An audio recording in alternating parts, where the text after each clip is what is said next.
How's it going? Now when I'm recording this, Gladiator 2 is about to come out. I hope it's good because it has Paul Mescal. I just don't trust Ridley Scott nowadays. Now people may have a slight case of Roman Empire fever after watching the movie. Maybe they'll rewatch Gladiator, maybe they'll watch Rome. But what if they want to play a video game? Now there's no Gladiator tie-in game, which is a shame because I really enjoyed looking at the awful tie-ins that Planet of the Apes had. But while researching games similar to Gladiator, I came across a title that I had not heard of in over 10 years. Please welcome Phil Spencer.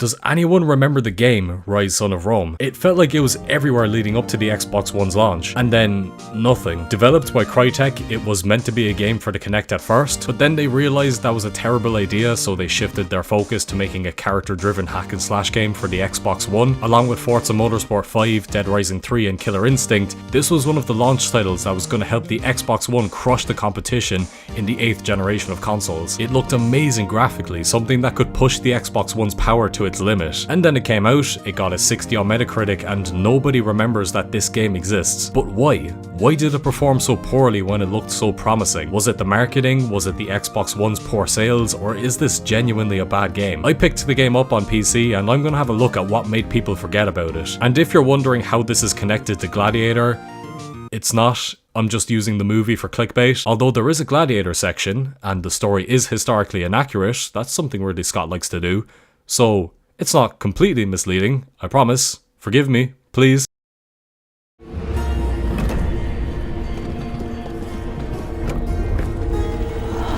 The game starts off with a fat man running through a building, but then it shows a huge bombastic fight in Rome, soldiers fighting everywhere, big fireballs being flung into the city. It's pure and utter chaos. We follow the character Marriott, who tells the Emperor Nero his story. He seeks revenge after barbarians kill his family, but becomes disillusioned as he further witnesses the Roman Empire's corruption. Now the story is alright. It's not awful, but it lacks depth. There's no emotional weight to any deaths, there's no character development apart from Marius, and the plot doesn't do anything we haven't seen in other stories. I do like Marius. John Hopkins did an unreal job bringing this character to life. He delivers those speeches so well that I'm ready to charge into battle. And I do like the story of Damocles foreshadowing Marius's journey, eventually leading to his path of vengeance. I just wish we got to see more of the other characters. Basilius was fucking hilarious. His writing and character would not seem out of place in a game like God of War, but he's in like 3 or 4 cutscenes. He's too basic of a villain. Vitalian is predictably the supportive friend that eventually dies. Boudica is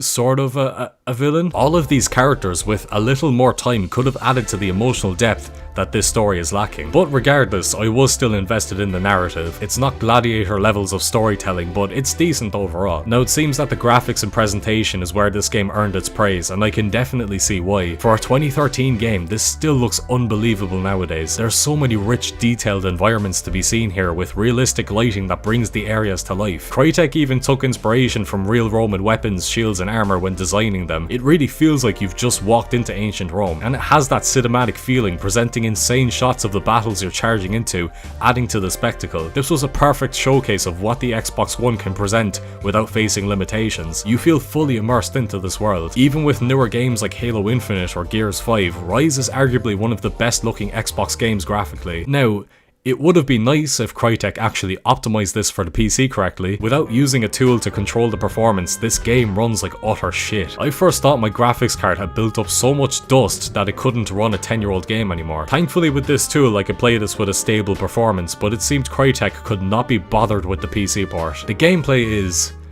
very simple. It's a hack and slash game, and while it's fun, it can be very repetitive because it doesn't evolve much from attacking, blocking and dodging. It's the same enemies being thrown at you over and over, and you're simply clearing waves to move forward. The executions are fun to do, and I appreciate the various animations the team created for this mechanic, but I remember getting very tired by the end of the game. And the upgrade system is just boosting your health or getting extra points for executions. It doesn't change how you play the game at all. I wish Marius had abilities you could unlock, or the game having more unique enemies to keep the fights fresh and interesting. The Gladiator section was a nice change of pace, but you're still fighting waves of the same enemies. Moments like charging forward with your army was cool at first, but again, it got repetitive. Like the enemies, if there were more unique moments of gameplay where you commanded your army, it could have stayed exciting. Now I don't hate the gameplay, it's it's still fun to fight enemies, and the boss fights were class as well, even referencing Roman myths like Romulus and Remus. It's just very shallow compared to the likes of Devil May Cry or God of War. I wasn't completely exhausted by the gameplay because Ryse is fairly short. I beat this game in only 6 hours. You could replay the game, but the repetition of the combat might make you go insane. The short length definitely cost the game having a better narrative and gameplay. The reason why these aspects feel shallow is because the game's over when it should have been starting. Now there is a multiplayer mode, but it's simply you and one other player fighting hordes of enemies in the Gladiator arena. It was fine, I guess. I would have played another round if the only other person playing this game didn't leave. I think a PvP mode could have been really sick, especially in the Gladiator arena. Hopping into a horde mode right after beating the campaign made the gameplay feel completely mindless. And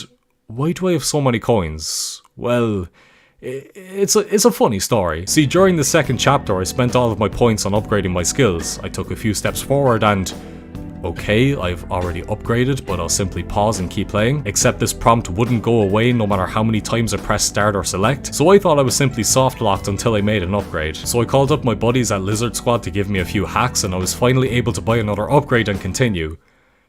No, seriously, what the actual fuck? Eventually, I found out you had to press U on the keyboard to get rid of this message. Nice one, lads. I had to cheat for absolutely no reason. But look, overall, Ryse Son of Rome is a decent game. It's one of those 6 or 7 out of 10 games that's not going to blow you away, but you'll find some enjoyment from it. I think its biggest problem is that it feels like a technical showcase rather than a fully fledged game. With its short length, things like the story and the gameplay feel like missed potential. If Crytek poured more time and resources into this, it could have been something special. Where it really shines is in those set pieces that make you feel like you're right there next to Marriott watching the mayhem unfold. It's a shame because this could have been the best Roman related video game to ever come out. Should you play it? It's only like €3 when it's on sale, and it might scratch that itch you get after watching Gladiator 2. It's nothing special, but you should find some enjoyment from it.